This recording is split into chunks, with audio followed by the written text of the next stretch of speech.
The time is just gone 17 minutes past 8 as we kick off this morning, and the entire show this morning is going to be dedicated once again to the genocide that is unfolding in the entire Palestinian land, Gaza, the West Bank, and also in Al Quds. And this morning we're going across to be joined by Sister Abeer Zayyad out of Al Quds. Sister Abeer, Assalamu alaikum wa rahmatullahi wa barakatuh.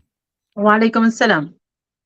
Yes, Sister Abir, we have been getting regular posts from you, regular updates, Alhamdulillah, since Saturday, since all these events had taken place, and clearly looking at the numbers, looking at the statistics.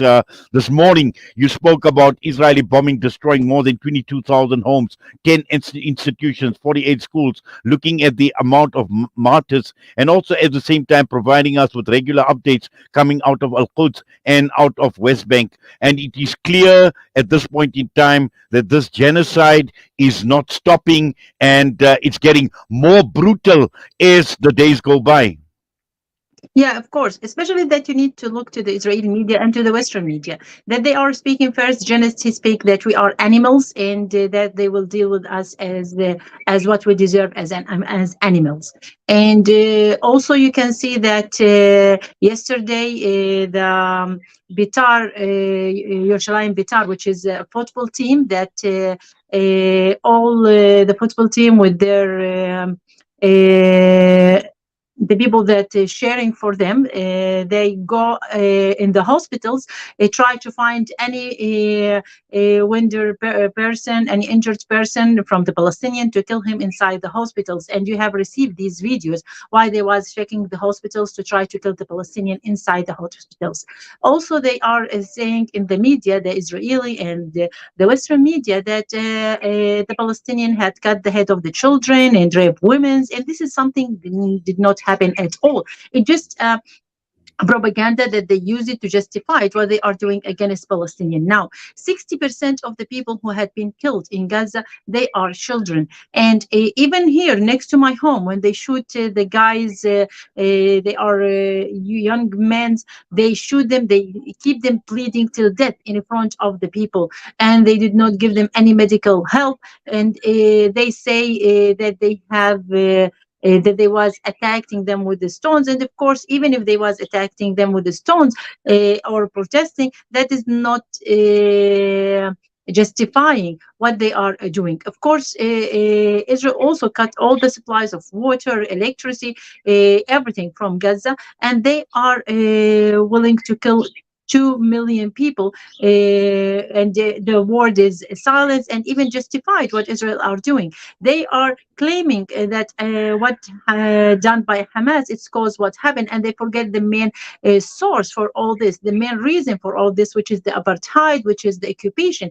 Without the occupation, there is no resistance, there is no problem. The issue is the occupation itself. The issue is the killing for the Palestinian through the years. More than 70 years, Palestinians are killed, and no one is speaking. Now we know what Smartish spoke about it before a few months, when he said that it's okay to kill the Palestinian because the world will accept the killing of the Palestinian from us, and maybe they will speak a week or 2 weeks about that, and after that they will forget, like they forget what we had done in 1948. So they know that the word will be silent. They know that killing the Palestinian is something are accepting from the national world. So they are going through it, and they are willing to kill the Palestinian. We does not understand why America is sending all these equipment, all these army. We are just people. Even the Hamas does not have or own weapons that can deal with all these things. You are speaking about Israel, and in the other side, you are speaking about just a group of people that they just are resistant. So it does not compare from kind of weapon. So, and to come America to fight against us and to be part from killing us, it's also ridiculous. Also, America to say that there is a citizen, American citizen, between the people who had been arrested by the Palestinian resistance, also is so funny, because they know that most of the Israeli, they have a double a double passports, a double nationality. They are Israeli. They are part from Israel army, but they have, of course, American or Italian or even South African passports because they have double nationality and they serve Israel as an army. So to say that they are a civilian or something like that, does not make sense. Also, they need to understand that when you send your people, if they are your people, to be part from Israel army, they are part from this apartheid, part from this occupation, part from the crimes that is happening here against the Palestinian. Yes, and also, Sister Abir, we've seen the post that you've put out where you speak of Yoav Galant, who says we will wipe out Hamas and wipe it off the ground. And at this point in time, we see it on all fronts. You've posted about gunboats, obviously bombing Gaza. At the same time, looking at what is playing out in Al Quds as well, looking at the incursions into various neighborhoods in Al Quds as well. And to add to it all, the latest which you speak about an American report talking about the American Delta Force, the Sea Lion team, and to help the Israeli army to actually find and rescue the hostages as well. So all of this obviously is taking place while we are talking, and still the brutality continues.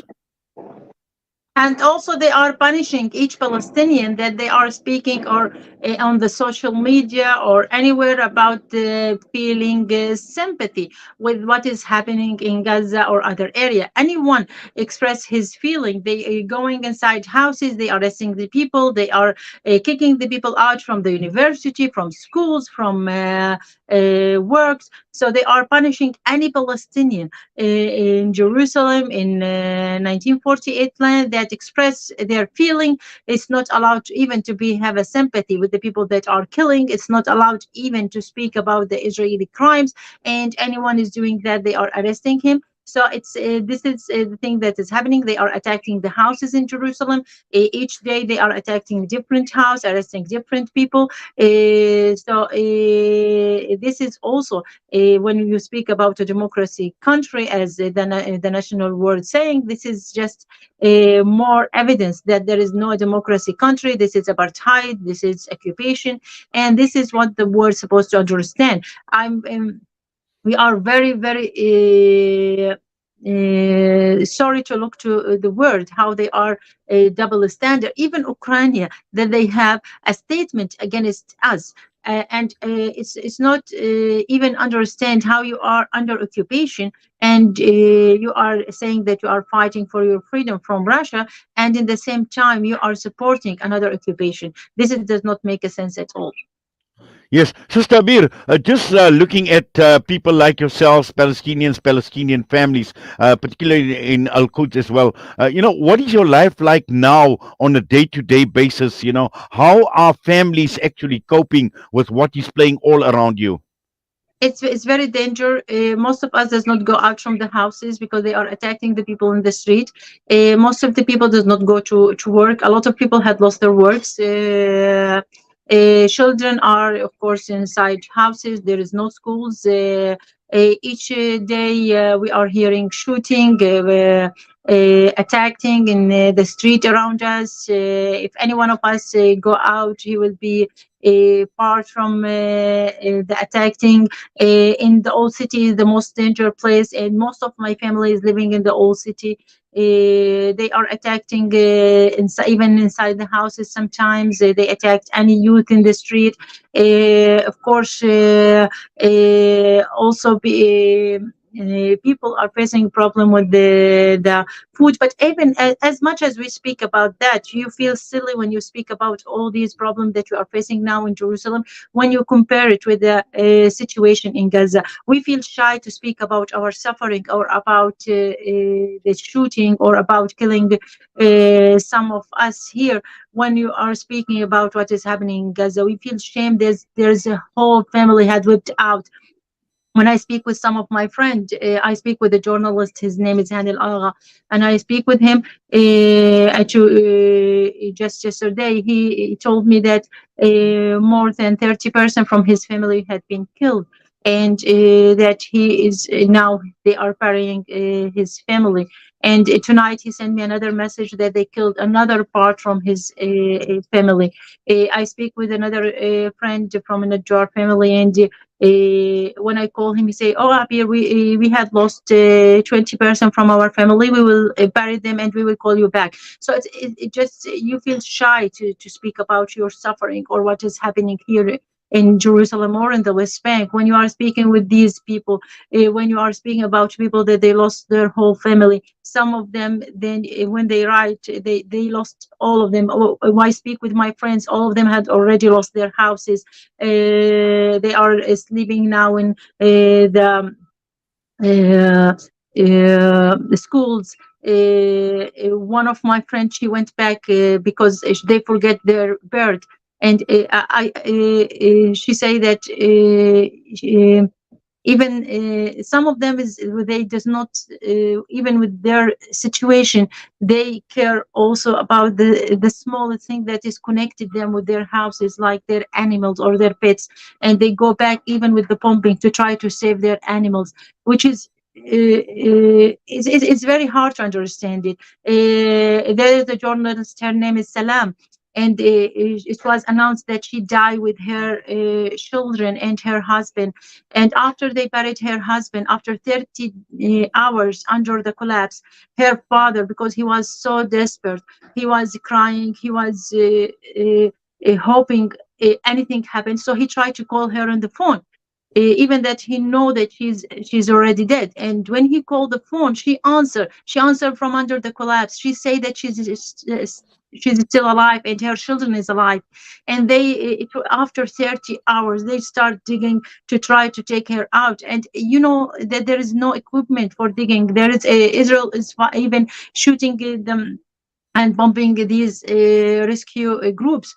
So even that, it was very hard to take her out from under the collapse, her and her children. Her husband already died, but just a desperate father with one phone call, he was able to find his daughter after 30 hours under the collapse. Some stories are very hard to hear. Some story just give you a little hope, but at the end, it's very hard to speak about what is happening here. It's even that they are killing, they are attacking in Jerusalem. They are beating the people. They are doing all the racist things against us. But even that, and what we do, they do also in the West Bank. They are in the street shooting any Palestinian that they seen it. But even all of this, it can't be compared with what people are facing now in Gaza.